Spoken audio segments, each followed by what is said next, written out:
Assalamualaikum warahmatullahi wabarakatuh. Alhamdulillahi rabbil alamin. Wabihi nasta'inu ala umurid dunya waddin. Wassalatu wassalamu ala rasulillahil anbiya'i wal mursalin Sayyidina wa maulana Muhammadin sallallahu alaihi wasallam. Allahumma sholli ala Muhammadin wa ala ali Sayyidina Muhammad. Kembali kita memanjatkan puji syukur kehadirat Tuhan yang Maha Kuasa, Allah yang telah memberikan kita begitu banyak kebaikan, berkah, nikmat, sehingga pada kesempatan ini kita bisa bertemu kembali. Salam dan salawat juga senantiasa kita kirimkan kepada baginda Nabi yang agung, Nabi yang mulia, junjungan kita Rasulullah Muhammad SAW. Semoga dan insya Allah syafaatnya senantiasa tercurah kepada kita semua, dan kelak nanti di hari akhir kita diakui sebagai umatnya. Pada kesempatan ini kita akan membahas terkait dengan maksimalisasi laba dalam konsep ekonomi Islam. Pada pembahasan sebelumnya kita telah membahas terkait dengan konsep produksi dalam Islam, kemudian teori biaya, itu sudah dipelajari, dan hari ini kita masuk dalam pembahasan terkait dengan laba.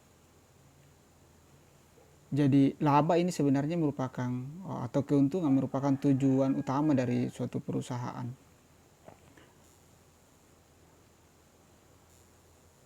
Di mana laba atau keuntungan ini adalah tujuan seorang pengusaha untuk menjalankan usaha. Jadi bagaimana kemudian proses produksi itu dilaksanakan seefisien mungkin dengan tujuan untuk meningkatkan keuntungan. Efisien dalam arti bahwa bagaimana kemudian biaya-biaya yang dikeluarkan oleh suatu perusahaan dalam melakukan suatu produksi itu seminimal mungkin untuk mendapatkan hasil produksi yang maksimal. Atau dengan kata lain bahwa melakukan maksimalisasi produksi dengan biaya yang minimal.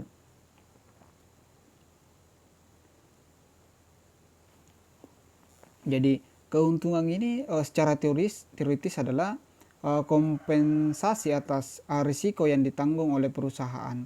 Jadi makin besar risiko, tentu keuntungan atau laba yang diperoleh itu semakin besar yang diharapkan. Jadi laba atau keuntungan adalah nilai penerimaan total perusahaan yang dikurangi biaya total yang dikeluarkan oleh perusahaan. Jadi laba ini adalah merupakan pengurangan dari total penerimaan oleh suatu perusahaan dikurangi dengan seluruh biaya yang telah dikeluarkan untuk menghasilkan suatu produk. Di dalam Islam bahwa laba itu adalah pertumbuhan dalam dagang. Jadi tidak selamanya juga dalam perusahaan-perusahaan yang notabene adalah perusahaan muslim itu orientasinya adalah profit atau keuntungan atau profit oriented, tetapi selain dari profit oriented itu adalah social oriented. Bagaimana kemudian memberikan pelayanan kepada konsumen dengan tidak melakukan eksploitasi, baik itu eksploitasi harga maupun eksploitasi terhadap sumber daya yang bisa merugikan konsumen. Jadi dalam bahasa Arab keuntungan ini disebut sebagai rif atau rabiha, yaitu laba atau hasil dagang. Jadi seseorang yang berdagang itu akan mendapatkan laba dari hasil perdagangan yang dia lakukan. Jadi keuntungan atau laba ini terkadang disamakan dengan konsep pertumbuhan atau pertambahan. Jadi konsep pertumbuhan memiliki irisan yang sama dengan keuntungan, tetapi pertumbuhan ini atau keuntungan ini lebih spesifik dikhususkan kepada dalam hal keuntungan dalam hal perdagangan. Sehingga dalam Islam, dalam Al-Quran disebutkan bahwa wa halallahu bai'a wa harramar riba. Allah menghalalkan jual beli dan mengharamkan riba, karena pada waktu itu Arab jahiliyah, pada masa jahiliyah, orang-orang kafir menganggap bahwa penambahan riba atau pertumbuhan riba itu sama dengan pertambahan dari keuntungan dari jual beli. Sehingga dengan tegas Allah dalam Al-Quran mengatakan bahwa sesungguhnya jual beli dan riba itu berbeda, atau pertambahan dalam jual beli itu berbeda dengan riba, karena dalam pertambahan dalam perdagangan itu adalah ada kompensasi risiko yang harus ditanggung oleh seorang pengusaha, sedangkan riba itu tidak ada kompensasinya, sehingga risiko dan keuntungan ini itu selalu berbanding lurus. Jadi keuntungan itu hadir seiringan dengan hadirnya risiko. Begitu juga dengan hasil usaha hadir seiringan dengan biaya yang dikeluarkan oleh seorang pengusaha untuk mendapatkan keuntungan. Jadi biasa juga pertumbuhan ini dalam Islam disebut sebagai an-nama, atau pertumbuhan pada pendapatan atau pada harta dalam jangka waktu tertentu. Jadi laba yang dimaksud di sini adalah suatu pertambahan pada nilai yang terdapat antara harga beli dengan harga jual. Jadi bagaimana seorang produsen itu melakukan pengolahan terhadap input untuk merubah output untuk siap digunakan oleh konsumen, sehingga dari proses itulah seseorang mendapatkan keuntungan atau fee dari hasil usahanya. Nah, secara sistematis laba ini dapat dirumuskan seperti yang nampak ini, bahwa fee sama dengan total penerimaan atau total revenue dikurang dengan total cost. Jadi perusahaan itu dapat dikatakan memperoleh keuntungan apabila selisihnya bernilai positif. Bernilai positif artinya fee itu atau keuntungan itu harus lebih besar daripada nol. Kalau di bawah daripada nol berarti perusahaan itu mengalami kerugian. Jadi TR atau total revenue harus lebih besar daripada total cost atau total biaya, sehingga bisa mendatangkan keuntungan. Jadi keuntungan ini tidak bisa dipungkiri bahwa keuntungan atau laba itu merupakan tujuan utama dari suatu perusahaan atau suatu pengusaha dalam menjalankan usahanya, karena memang keuntungan ini untuk menjalankan suatu usaha ya perlu mendapatkan keuntungan agar bisa sustainable untuk membiayai operasional dari suatu perusahaan atau suatu produksi yang dilakukan oleh suatu perusahaan.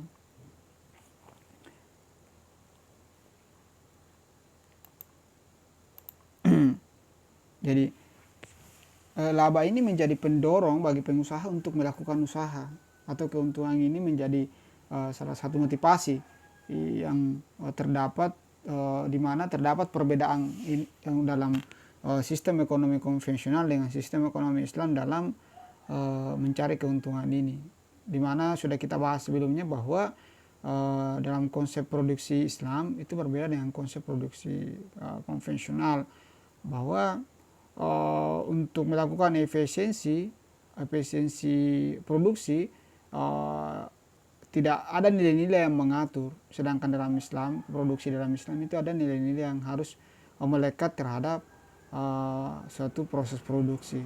Artinya bahwa mulai dari bahan yang digunakan, prosesnya, sampai kepada distribusi, sampai kepada konsumen itu betul-betul harus sesuai dengan prinsip-prinsip atau nilai-nilai yang sesuai dengan syariat Islam.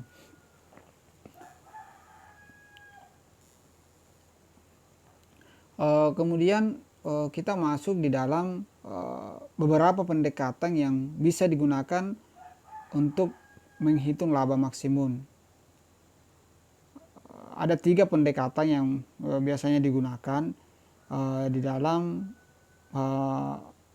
menghitung laba maksimum. Yang pertama adalah pendekatan totalitas. Pendekatan totalitas ini adalah pendekatan yang membandingkan pendapatan total revenue dengan biaya total. Jadi pendekatan totalitas ini sama dengan jumlah output. Jadi pendapatan total adalah sama dengan jumlah unit output yang terjual dikalikan dengan harga output per unit. Jika harga jual per unit output adalah dilambangkan adalah V, harga jual per unit, maka total revenue-nya adalah V dikali Q atau jumlah unit yang terjual. Jadi harga dikali dengan jumlah yang sudah terjual. Nah, pada saat sebelumnya kita sudah membahas terkait dengan teori biaya, kita mengetahui bahwa biaya total itu adalah sama dengan biaya tetap ditambah dengan biaya variabel. Jadi total biaya atau total cost itu sama dengan biaya tetap ditambah dengan biaya variabel. Nah, dalam pendekatan totalitas ini biaya variabel per unit output dianggap tetap atau dianggap konstan, sehingga biaya variabel adalah jumlah unit output atau Q dikalikan biaya variabel per unit. Nah, jika biaya variabel per unit adalah V, biaya variabel, maka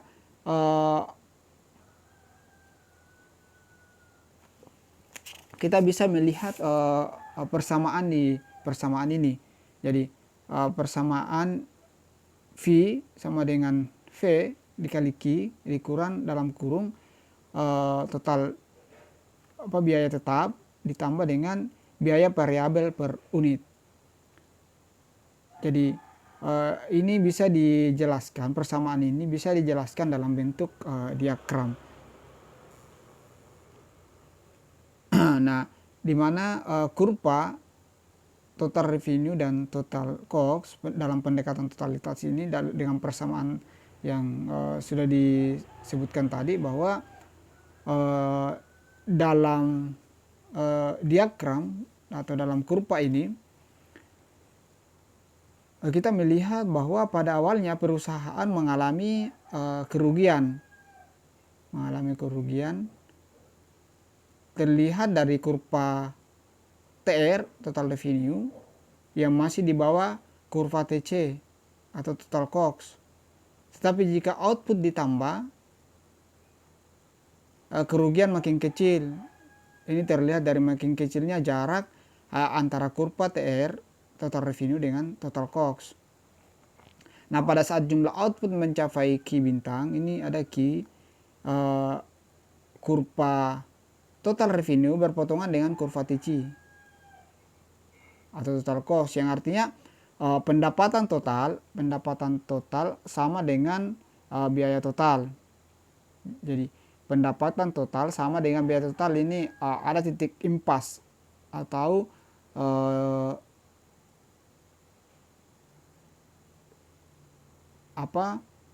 tidak rugi tidak untung. Jadi kurva TR berpotongan dengan kurva TC, artinya pendapatan total sama dengan biaya total. Jadi titik potongan ini disebut sebagai titik impas. Jadi setelah titik impas ini, perusahaan harus mengalami laba yang makin membesar. Dilihat dari posisi kurva TR itu yang semakin ke atas dari kurva TC. Itu kita bisa lihat di situ, kurva TR semakin menjauh dari kurva TC atau total cost. Jadi implikasi dari pendekatan totalitas ini adalah perusahaan itu harus menempuh strategi penjualan yang maksimum untuk mendapatkan keuntungan yang maksimum. Sebab makin besar penjualan itu artinya makin besar laba yang akan diperoleh oleh suatu perusahaan. Hanya saja bahwa sebelum perusahaan mengambil keputusan ini, perusahaan itu harus juga memperhitungkan berapa unit output yang harus diproduksi untuk mencapai titik impas ini. Karena untuk membandingkan dengan potensi permintaan yang efektif yang ada di pasar, karena perusahaan ini akan bersaing di pasar bebas, maka tentu saja harus menjadi pertimbangan berapa yang bisa diserap total unit yang akan diproduksi dan berapa yang bisa terserap ke pasar. Jadi jika persentasenya misalnya di atas dari 80%, maka untuk mencapai titik impas ini perusahaan harus menjangkau 80% potensi permintaan efektif yang harus terserap ke pasar. Jadi makin kecil key atau unit yang akan terjual, atau makin kecil persentasenya, maka terhadap potensi permintaan efektif dianggap makin risikonya semakin tinggi yang akan ditanggung oleh suatu perusahaan. Jadi titik impas ini tercapai pada saat P itu sama dengan 0. Ini bisa dilihat dalam persamaan itu, bahwa 0 sama dengan P tambah Q bintang dikurang visit cost ditambah dengan biaya per unit. Sehingga kita bisa mengilustrasikan dalam sebuah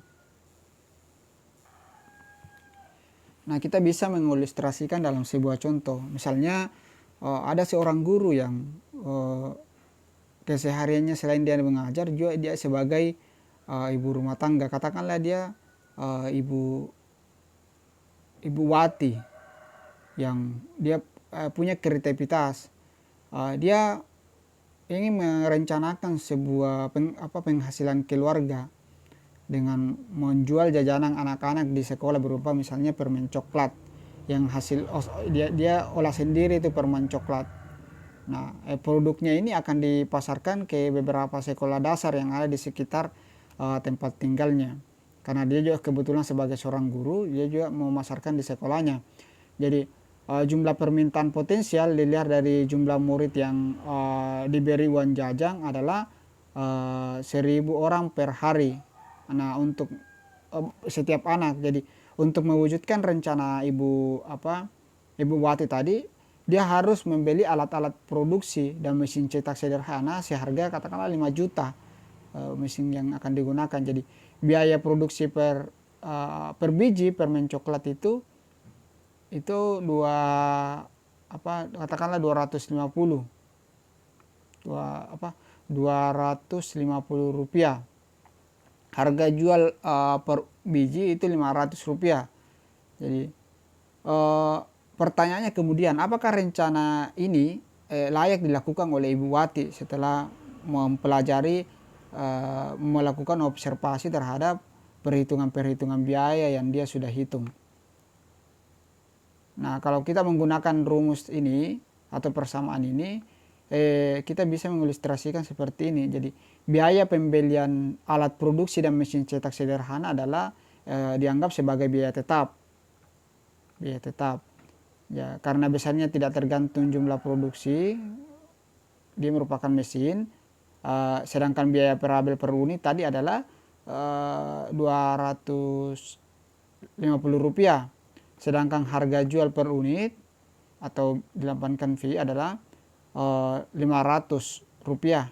Nah, untuk mencapai titik impas, jumlah output permen coklat yang harus terjual adalah kalau kita persamakan di sini adalah 5 juta. Itu dianggap sebagai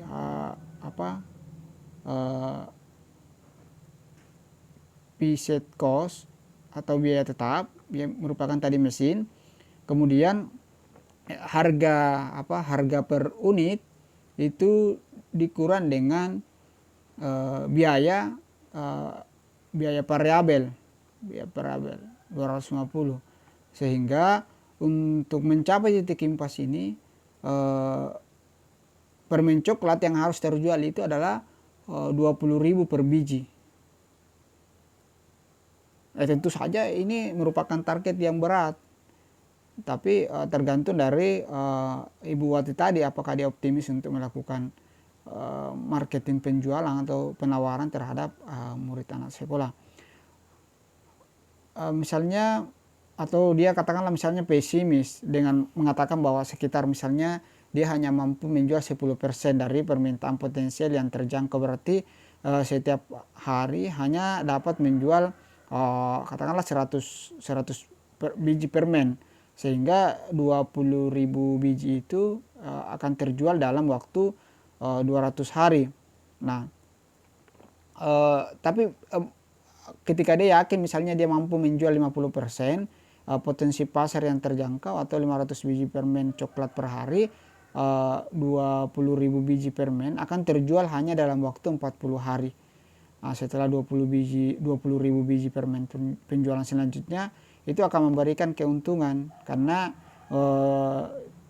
dia sudah kembali modal istilahnya, kembali modal, dan biaya-biaya yang dikeluarkan juga sudah tertutupi, dan penjualan selanjutnya dia sudah mendapatkan keuntungan.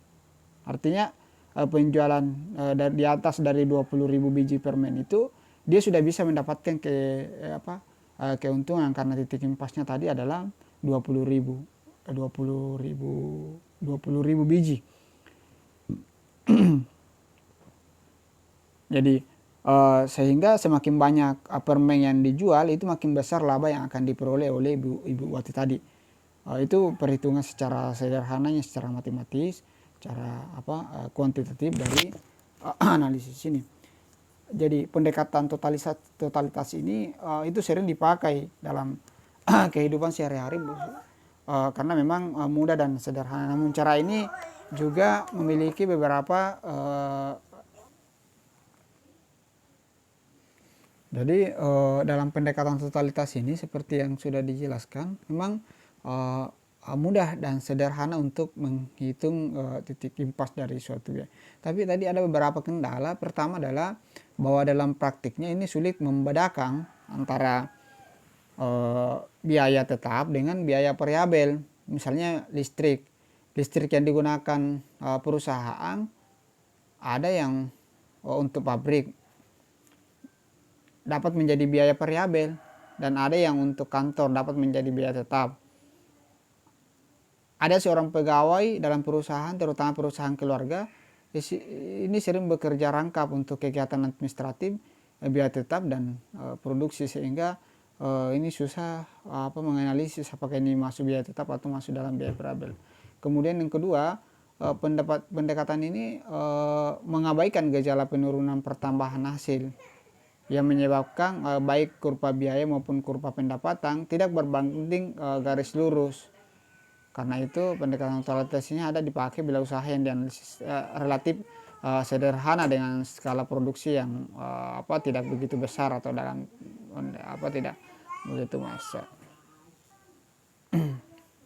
Kemudian yang selanjutnya, pendekatan yang kedua yang bisa digunakan dalam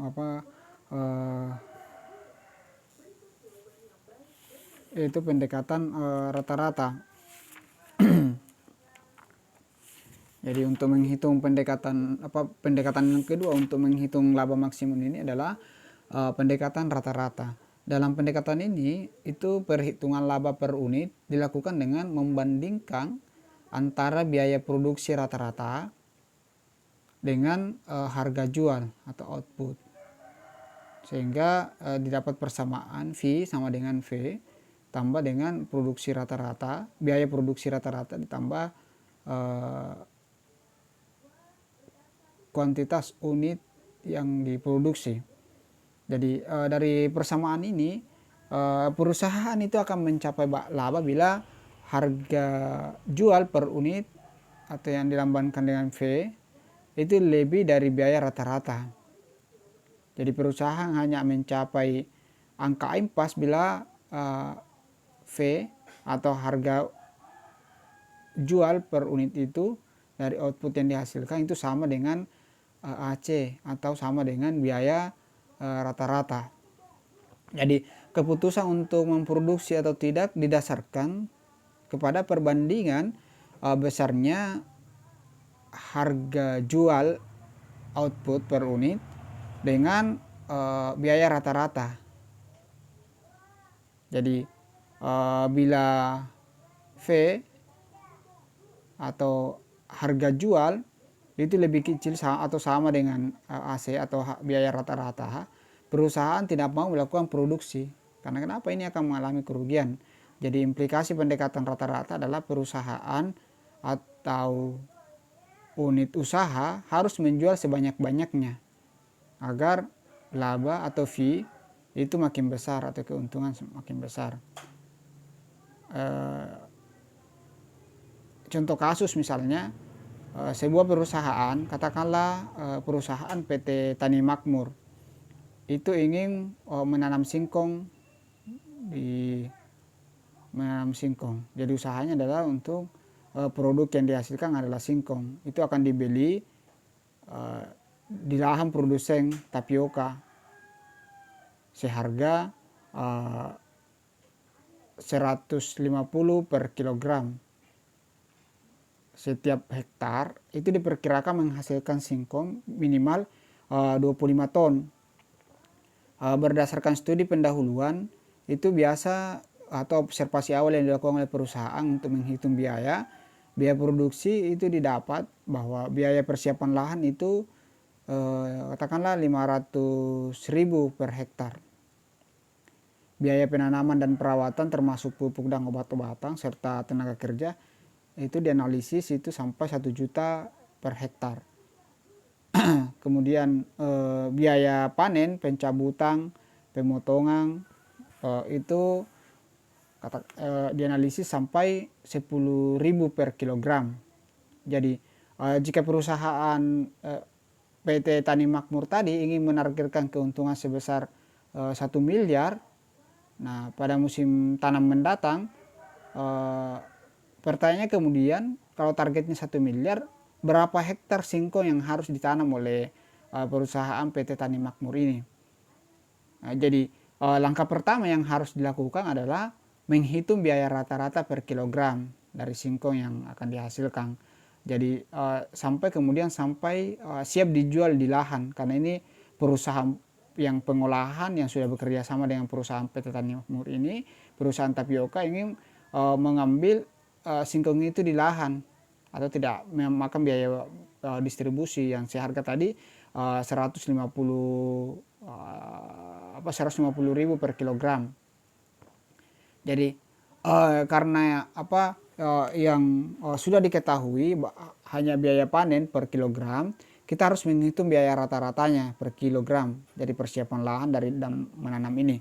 Jadi dari data-data yang sudah didapatkan berdasarkan dengan observasi awal yang dilakukan oleh perusahaan tadi, diketahui bahwa biaya persiapan lahan, penanaman dan perawatan tadi adalah 1.500.000 karena biaya persiapan lahan 500, kemudian biaya perawatan itu 1 juta, sehingga didapat 1.500.000 per hektar. Jika per hektar lahan menghasilkan tadi 25 ton singkong, maka biaya rata-rata persiapan penanaman dan perawatan adalah 60.000 per kilogram. 60.000 per kilogram. Sehingga biaya rata-rata per kilogram atau AC itu bisa didapatkan 60.000 ditambah dengan 10.000 sama dengan 70.000. 10.000 ini merupakan biaya pencabutan dan pemotongan. Jadi karena harga jual singkong tadi itu diperkirakan 150.000 per kilogram yang sudah disepakati dengan perusahaan tapioka atau produsen, sehingga didapat persamaan tadi itu. Ketika kita gunakan persamaan ini, maka katakanlah keuntungan yang atau fee yang diharapkan itu 1 miliar sama dengan P tadi itu 150 atau harga per kilogramnya, kemudian AC biaya rata-rata 70.000 per kilogramnya, sehingga didapatlah Q itu sama dengan 1 miliar dikurang 80, sehingga didapat 12.500.000 kilogram. Kalau dikonversi ke dalam ton itu sama dengan 12.500 ton. Jadi jumlah singkong yang harus dihasilkan untuk mencapai laba 1 miliar adalah 12.500 ton, karena per hektarnya menghasilkan 25 ton, maka jumlah yang harus ditanam adalah 500 hektar. Jadi sama halnya dengan pendekatan totalitas.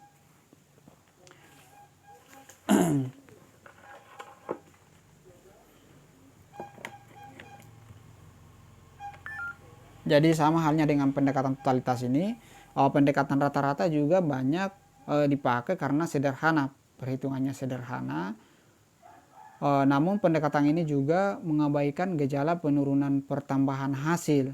Contoh tadi yang sudah dijelaskan itu menunjukkan bahwa perhitungan biaya rata-rata berdasarkan skala produksi 1 hektar. Padahal banyak perbedaan mendasar antara memproduksi 1 hektar dengan 500 hektar.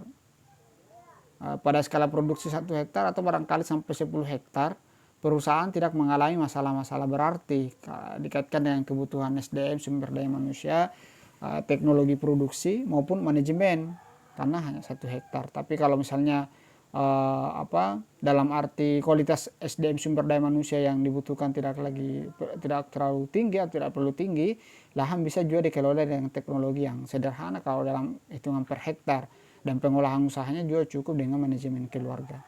Tetapi jika skala produksinya tadi sudah sampai 500 hektar, maka pengolahan tanah itu harus menggunakan peralatan modern. Perusahaan membutuhkan seorang ahli atau insinyur dan tenaga keuangan yang mampu mengolah usaha bernilai ratusan juta atau miliaran rupiah. Jika perusahaan harus menggunakan kredit sampai sumber pendanaan, maka organisasi perusahaan harus bersifat formal untuk melakukan pinjaman ke bank. Dengan kata lain bahwa jenis dan kompleksitas kegiatan maupun pembiayaan itu makin banyak dan meningkat. Jika skala produksi ditambah, karena perhitungan biaya rata-rata tadi yang akurat seharusnya dalam skala produksi 500 hektar, angka biaya rata-rata pada skala produksi 5 hektar ini bisa lebih besar atau lebih kecil dari biaya rata-rata pada skala produksi 1 hektar.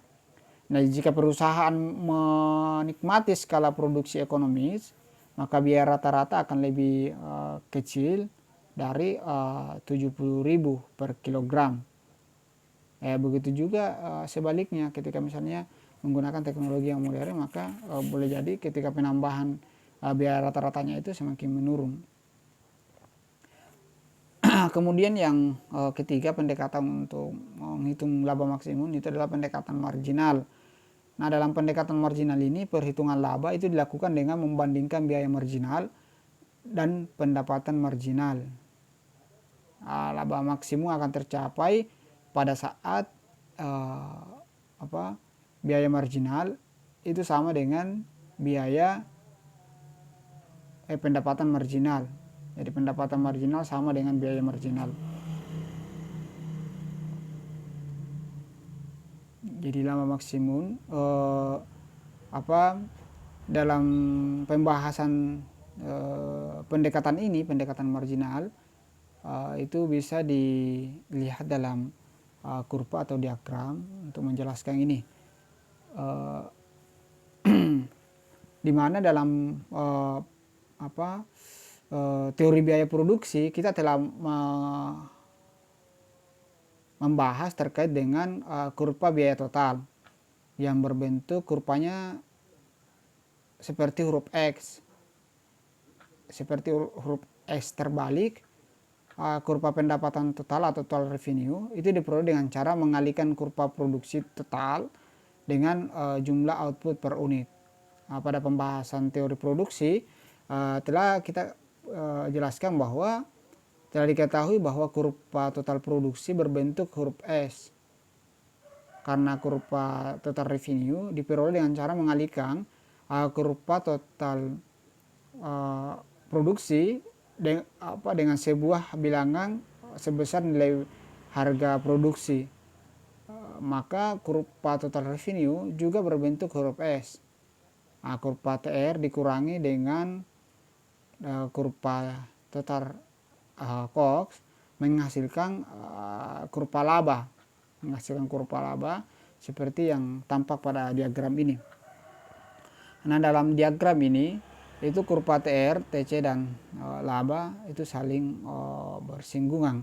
Nah, pada diagram ini kita bisa melihat bahwa tingkat output yang memberikan laba yang interval dari Q1 sampai Q5 itu adalah interval dari laba. Nah, jika output yang dibawa dari Q1, perusahaan itu mengalami kerugian karena total revenue itu kurang dari total cost. Artinya lebih banyak biaya daripada pendapatan yang didapatkan oleh perusahaan, artinya rugi. Begitu juga jika jumlah output itu melebihi dari interval Q5, maka mengalami juga kerugian karena biaya yang dikeluarkan itu lebih banyak daripada keuntungan yang didapatkan. Sehingga interval dari Q1 sampai Q5 dalam pembahasan teori produksi disebut sebagai daerah produksi ekonomis. Jadi perusahaan akan mencapai laba maksimum di salah satu titik antara Q1 dengan Q5. Dalam diagram ini terlihat bahwa laba maksimum itu tercapai jika tingkat produksinya adalah Q3. Secara grafis hal ini terlihat bahwa di mana fee atau keuntungan yang mencapai nilai maksimum itu pada saat output dari sebesar Q3. Secara matematis telah diketahui bahwa laba atau fee atau keuntungan akan maksimum bila MR atau marginal revenue atau marginal penerimaan itu sama dengan marginal cost. Nah, dalam grafis ini kondisi ini terbukti dengan membandingkan dua garis singgung, yaitu B1 dan B2. Jadi garis singgung antara B1 adalah turunan pertama fungsi TR, total revenue, atau sama dengan MR, marginal revenue. Jadi garis singgung B2 adalah turunan pertama fungsi TC atau total cost, atau sama dengan MC, marginal cost. Kita melihat grafis singgung B1 sejajar garis singgung B2, yang artinya MR itu sama dengan MC. MR sama dengan MC. Jadi apakah kemudian perusahaan akan mencapai laba maksimum bila memproduksi di Q3? Kita mengkonsentrasikan pada pergerakan kurva laba atau P sepanjang interval Q1 sampai Q5. Pergerakan tersebut kita bagi menjadi 3 subinterval, Q1 sampai Q3, Q3 sampai Q5. Nah, penambahan output sepanjang interval Q1 sampai Q3, ketika output ditambah dari Q1 sampai Q2, kurva V itu bergerak naik, yang artinya laba bertambah besar. Bila memperhatikan kurva total revenue dengan total cost itu terlihat bahwa sudut kecuraman garis singgung A1 itu A1 atau MR lebih besar dari sudut kecuraman garis singgung A2 atau MC. Ternyata jika output ditambah 1 unit, tambahan pendapatan MR atau marginal revenue yang dihasilkan lebih besar dari tambahan biaya yang harus dikeluarkan. Karena itu akan lebih menguntungkan bila perusahaan akan menambah output. Dengan cara yang sama dapat dipahami bahwa mengapa kurva V atau laba atau keuntungan ini bergerak naik sampai jumlah output Q3. Kalau kita melihat sudut kemiringan kurva V makin mendatar, hal ini menunjukkan terjadinya hukum penambahan hasil yang makin menurun.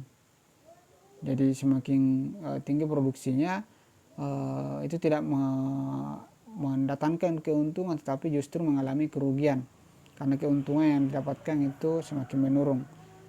Jadi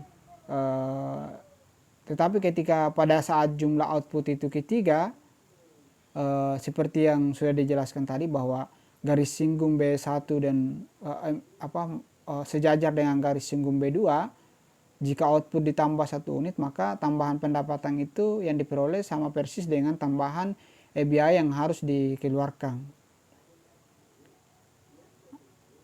Tapi ketika misalnya jika output itu ditambah dari Q3 ke Q4, terlihat bahwa sudut kemiringan garis singgung ini C1 sudah lebih kecil dari sudut kemiringan garis singgung C2.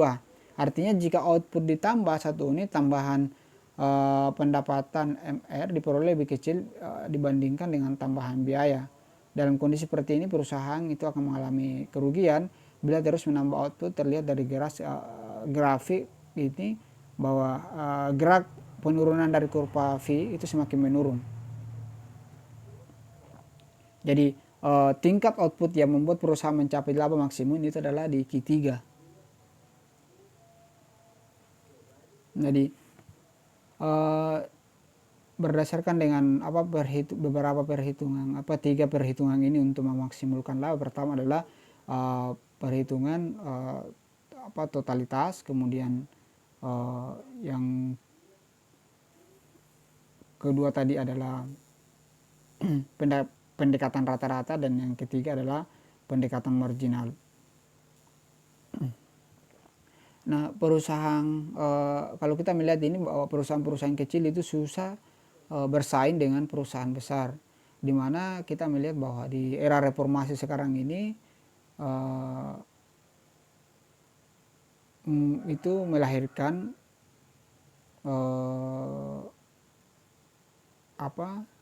perusahaan-perusahaan besar yang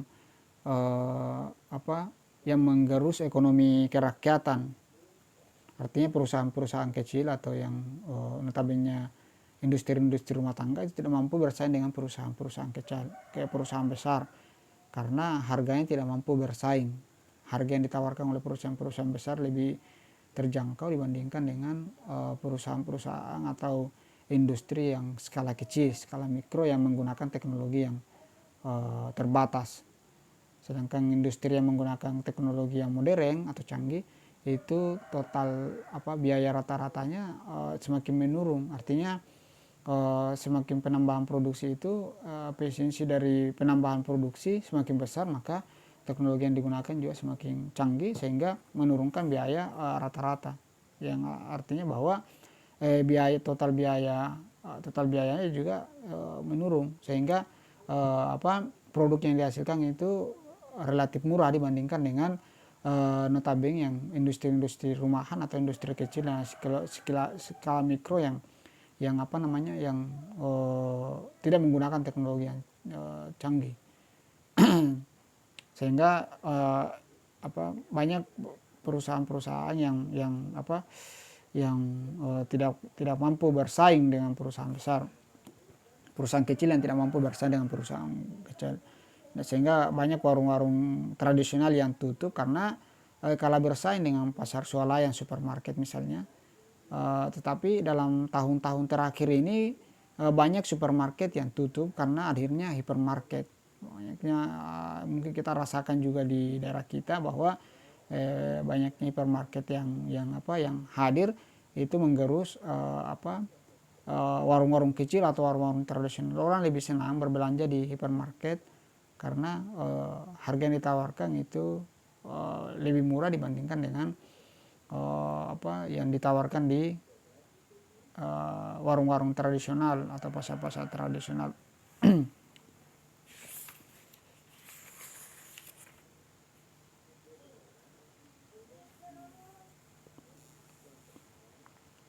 Kemudian kita masuk di bagaimana perhitungan maksimalisasi laba dalam konsep Islam. Yang pertama bahwa laba tadi dalam bahasa Arab adalah arib, dan perdagangan adalah rabiha, yaitu laba atau hasil dagang sementara. Seseorang yang berdagang itu akan mendapatkan laba dari hasil perdagangan tersebut yang dilakukan. Dan berdagang itu adalah salah satu sunnah Nabi, karena Nabi pernah melakukan kerja-kerja perdagangan. Jadi Nabi pernah melakukan kerjasama dagang antara Siti Khadijah dengan Rasulullah. Dan Nabi sendiri adalah pelaku-pelaku usaha yang go internasional, artinya dia melakukan perjalanan dagang dari antar satu negara dengan negara yang lain untuk membawa barang dagangannya.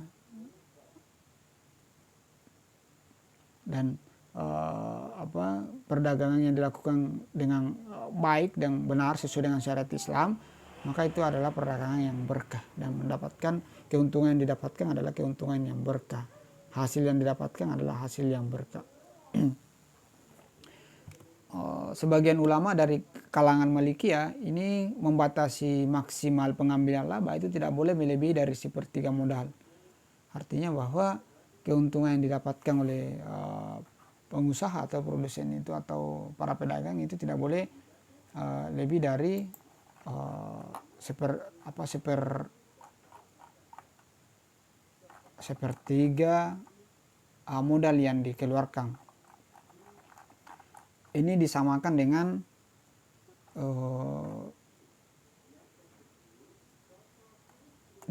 dengan harta warisan, bahwa tidak boleh lebih dari 1/3. Jadi artinya wasiat itu sendiri tidak boleh lebih dari 1/3, di mana syariah membatasi yaitu hanya 1/3 saja, sebab wasiat yang melebihi dari batas tersebut itu akan merugikan ahli waris yang lain. Begitu pula dengan laba yang kemudian berlebihan, itu akan merugikan para konsumen atau pembeli, sehingga laba yang tertinggi itu tidak boleh melebihi dari 1/3. Ini pendapat dari kalangan ulama Malikiyah.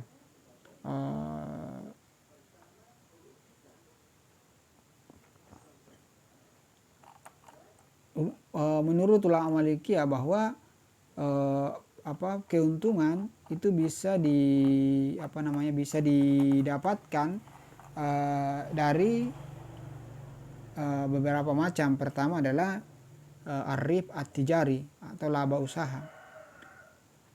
Dari hubungan antara laba dan nama ini, ar-rib tijari dapat diartikan sebagai pertambahan pada harta yang telah dikhususkan untuk perdagangan sebagai hasil dari proses barter dan perjalanan bisnis. Dalam hal ini termasuk laba hakiki, seperti laba itu muncul karena proses jual beli.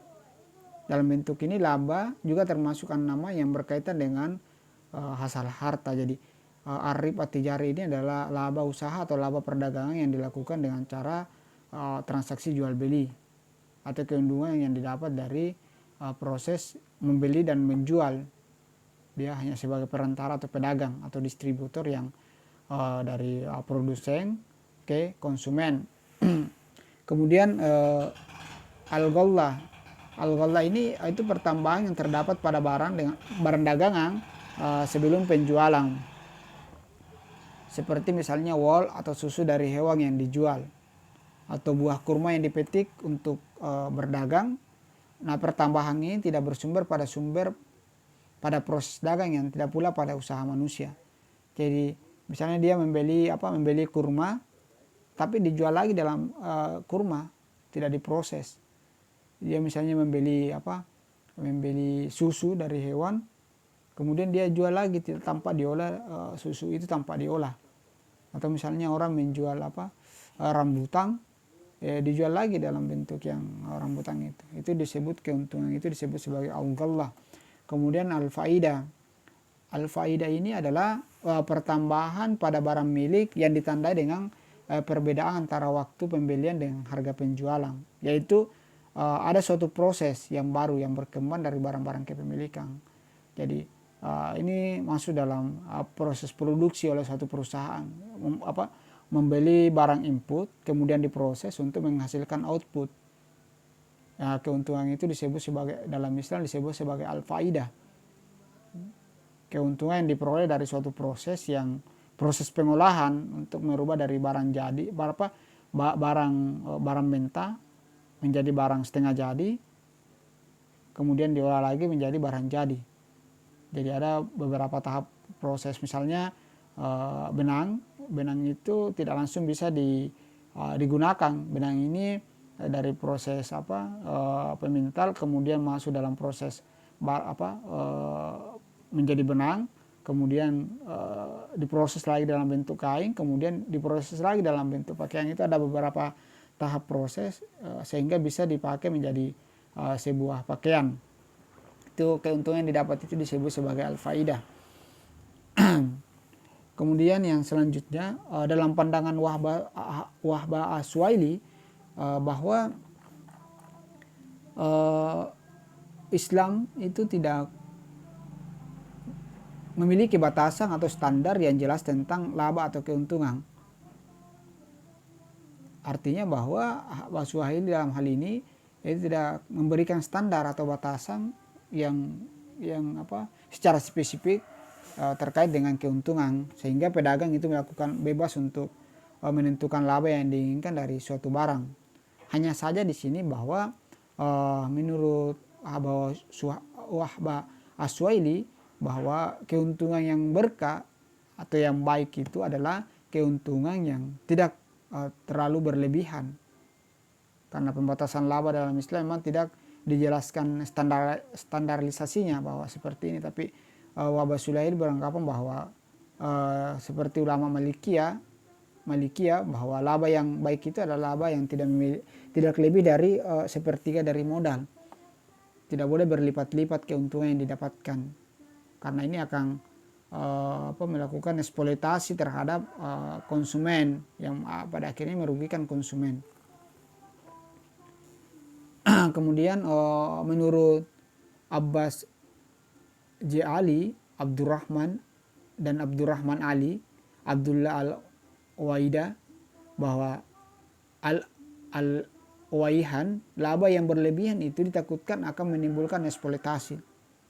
Karena kalau misalnya terjadi keuntungan yang berlipat-lipat, itu akan terjadi eksploitasi dan obstruksi fungsi pasar, karena terjadi monopoli yang ada di pasar serta kerusakan harga di pasar kalau harga itu terlalu berlebihan.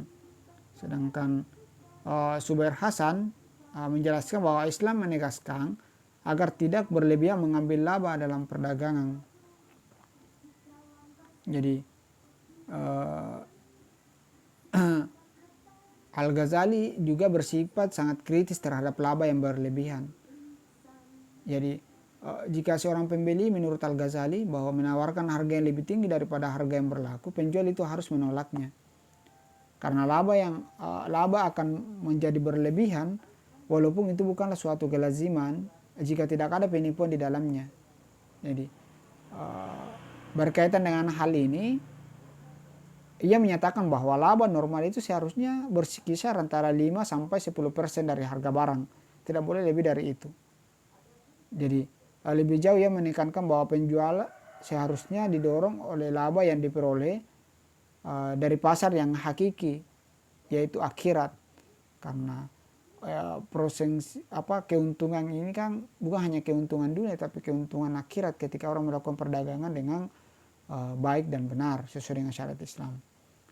Dalam hal ini Al-Ghazali lebih menekankan kemaslahatan pengambilan laba secara syar'i, di mana ketika seorang berniaga kembali pada tujuan akhir, yaitu adalah al-falah, yaitu keuntungan dunia dan keuntungan akhirat.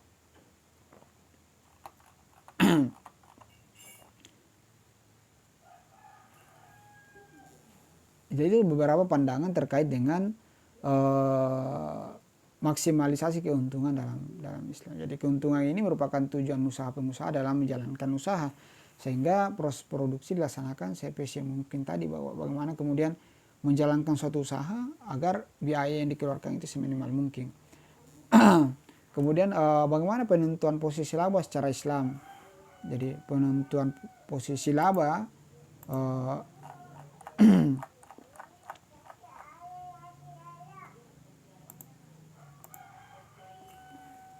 Yang pertama adalah dalam konsep Islam itu menentukan posisi laba, perilaku rasional dalam maksimalisasi laba dipengaruhi oleh 3 faktor. Yang pertama adalah bisnis itu adalah suatu fardu kifayah.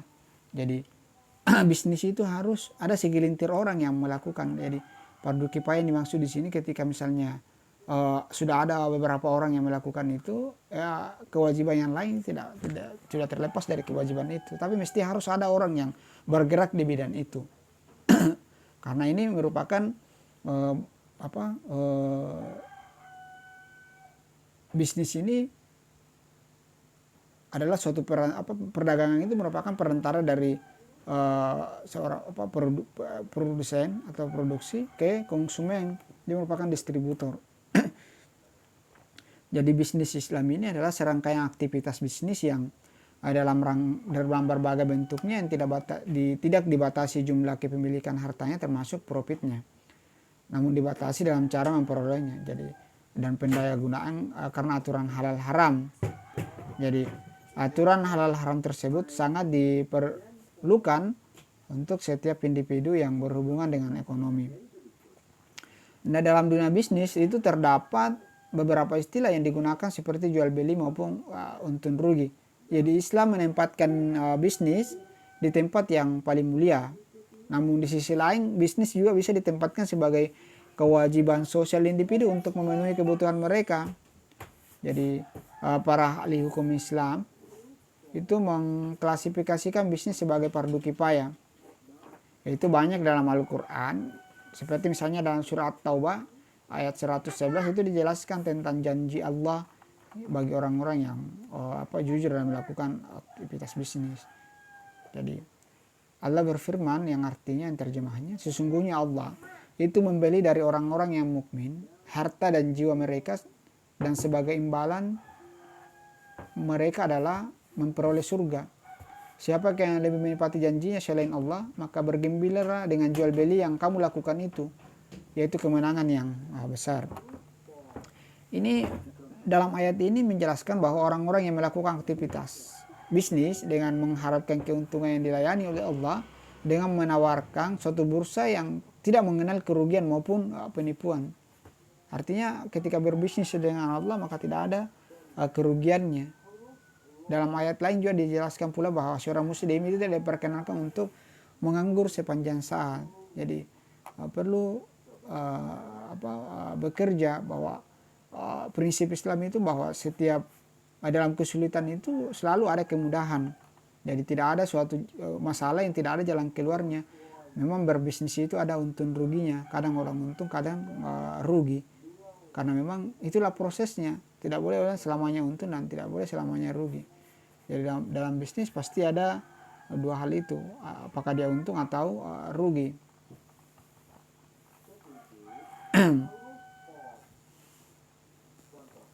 Yang kedua adalah perlindungan terhadap konsumen. Jadi laba tidak boleh kemudian melakukan eksploitasi terhadap konsumen. Artinya tidak boleh menipu konsumen untuk keuntungan pribadi. Jadi tidak boleh kemudian keuntungan pribadi itu lebih diutamakan daripada keuntungan umum atau keuntungan sosial. Artinya profit oriented sah-sah saja orang berorientasi untuk keuntungan, tapi social oriented tidak boleh dilupakan. Artinya konsumen ini harus dilindungi. Jadi perlindungan terhadap konsumen merupakan tindakan yang berhubungan atas berbagai kemungkinan yang terjadi terhadap penyalahgunaan kelemahan yang dimiliki oleh konsumen. Nah, penyalahgunaan itu dapat terjadi sebelum transaksi berlangsung, pada saat transaksi sedang berlangsung, seperti misalnya, atau pada saat transaksi itu berlangsung, misalnya terjadi penipuan. Artinya kualitas, kuantitas, dan jumlah barang itu tidak dijelaskan secara utuh oleh pedagang. Nah, itu diharamkan dalam Islam karena ini akan merugikan oleh konsumen. Walaupun misalnya laba yang ingin didapatkan itu berlipat-lipat, atau keuntungan yang didapatkan oleh pedagang itu adalah keuntungan yang tidak berkah karena melakukan penipuan terhadap konsumen. Jadi dalam Islam itu diharamkan tindakan seperti ini. Karena itu dalam Islam dibuat aturan berupa perlindungan terhadap konsumen untuk melindungi konsumen. dari kemungkinan penipuan ataupun kelalaian dari penjual dalam memasarkan produk. Perlindungan yang dimaksud itu misalnya perlindungan terhadap pemalsuan dan informasi yang tidak benar, perlindungan terhadap hak pilih atau nilai tukar yang tidak wajar. Jadi seorang konsumen bisa memilih apakah dia mau membeli atau tidak. Tidak boleh konsumen itu dipaksa untuk membeli. Artinya tidak boleh terjadi monopolistik bahwa produsen itu memaksa, tidak ada pilihan, dia harus membeli, mau tidak mau harus membeli, tidak boleh, karena harus dilindungi hak pilihnya atau nilai tukar yang tidak wajar. Misalnya ketika barang itu memang tidak sesuai, itu seharusnya pedagang itu harus siap untuk barang itu dikembalikan, karena kalau memang tidak sesuai dengan kualitas yang dijelaskan oleh penjual. Hal ini berkaitan dengan perlindungan terhadap pemaksaan dalam memilih suatu barang akibat terjadinya monopolistik tadi. Oleh karena itu Islam tidak diperkenankan melakukan monopoli.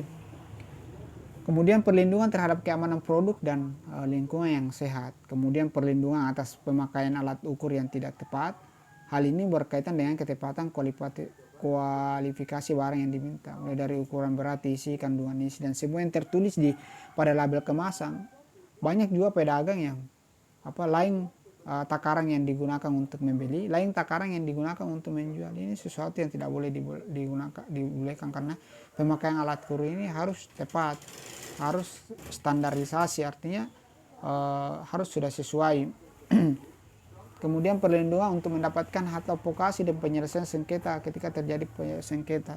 Kemudian perlindungan atas penyalahgunaan keadaan. Yang dimaksud penyalahgunaan di sini adalah ketika terjadi karena keadaan terjepit, keunggulan informasi produk, keadaan terpelajar yang dimiliki oleh pedagang, yang ketidaktahuan informasi oleh konsumen itu dimanfaatkan oleh pedagang.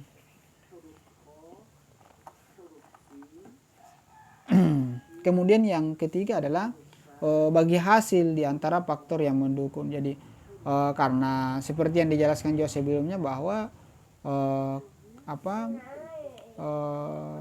bagi hasil itu berbeda biaya yang digunakan dalam hal biaya produksi, berbeda bagi hasilnya itu dengan biaya bunga. Seperti yang sudah dijelaskan sebelumnya bahwa adalah untuk menentukan minimalisasi biaya dengan produksi yang tetap, itu lebih unggul menggunakan bagi hasil daripada sistem bunga tetap.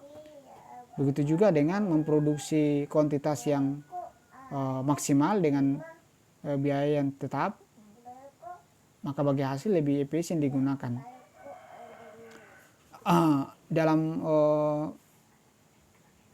Dalam masa mendatang diperkirakan bahwa bagi hasil ini akan menjadi pola yang dominan dalam organisasi bisnis, karena ini lebih menguntungkan, karena bagi hasil itu artinya sama-sama untung, ya sama-sama rugi. Ketika misalnya kerjasama itu dilakukan, karena namanya juga bisnis, ya tidak selamanya untung, tentu ada ruginya.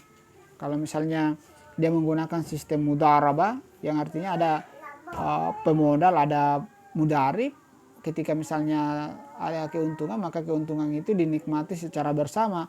Tetapi ketika rugi, maka kerugian itu dinikmati secara bersama pula. Jadi tidak ada eksploitasi terhadap pemodal dengan pekerja. Tapi kalau dalam sistem bunga itu terjadi eksploitasi, artinya yang pemodal itu tetap untung walaupun misalnya usaha itu rugi, tetapi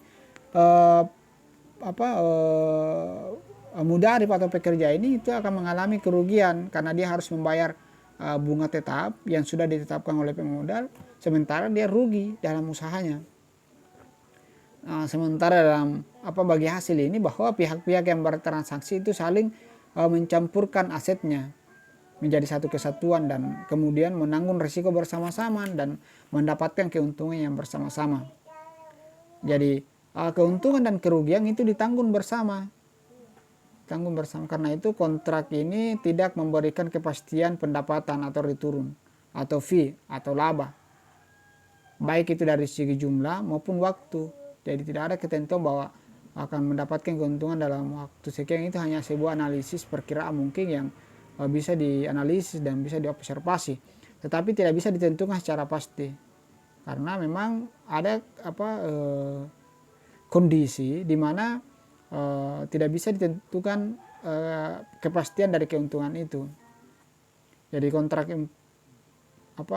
yang termasuk dalam kontrak ini adalah kontrak-kontrak investasi. Kontrak investasi seperti secara sunnatullah itu tidak menawarkan return yang tetap dan pasti. Jadi sifatnya tidak biset atau tidak tetap.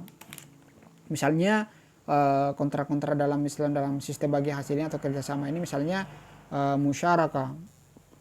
musyarakah seperti misalnya wujud, musyarakah dalam bentuk wujud, inan, abdan, mufawaddah, mudharabah, dalam hal pertanian misalnya musyarakah dan muqarabah. Itu beberapa sistem atau kerjasama bagi hasil yang ada dalam Islam. Sebenarnya kalau di masyarakat itu sistem bagi hasil ini biasa dilakukan misalnya antara penggarap dengan yang punya sawah misalnya, itu terjadi bagi hasil. Jadi dalam hal syirka ini atau syirka kerjasama ini itu ada 5 variasinya tadi, ada mupawaddah, ada syirka al-inan, syirka wujud, abdan, dan mudharabah. Perbedaan dari beberapa kerjasama ini itu terletak dari modal yang dimasukkan. Misalnya kalau dalam hal mupawaddah, para pihak yang bersikat itu mencampurkan modal yang jumlah yang sama. Sedangkan kalau dalam mudharabah itu ada pemodal, ada pekerja, ada orang yang 100% memiliki modal, ada orang 100% bekerja. Sedangkan kalau dalam al-inan itu pihak yang berserikat itu mencampurkan modal dengan jumlah yang tidak sama. Misalnya ada yang kalau 100 juta, ada yang 70 juta, ada yang 30 juta. Sedangkan dalam syirka wujud itu adalah percampuran antara modal dan reputasi nama baik. Jadi nama baiknya yang dipertaruhkan. Ini juga sistemnya adalah sistem bagi hasil yang nanti kalau misalnya ada keuntungan itu yang kemudian dibagi hasilkan. Begitu juga dengan sistem dalam hal pertanian misalnya itu musyara'ah. Musyara'ah ini adalah kontrak bagi hasil yang di bidang pertanian dengan bibit berasal dari pemilik tanah. Kemudian muqarabah adalah kontrak bagi hasil di bidang pertanian dengan bibit berasal dari penggarap tanah. Musyakat adalah kontrak bagi hasil di bidang perkebunan. Jadi kalau misalnya ada orang yang memiliki kebun tapi tidak sempat untuk memelihara, dipercayakanlah orang untuk memelihara itu untuk nanti hasilnya dibagi hasilkan. Jadi bagi hasil ini pada intinya lebih untung dibandingkan dengan sistem bunga, karena bagi hasil ini semakin besar profit yang didapatkan, semakin besar pula potensi bagi hasil yang didapatkan.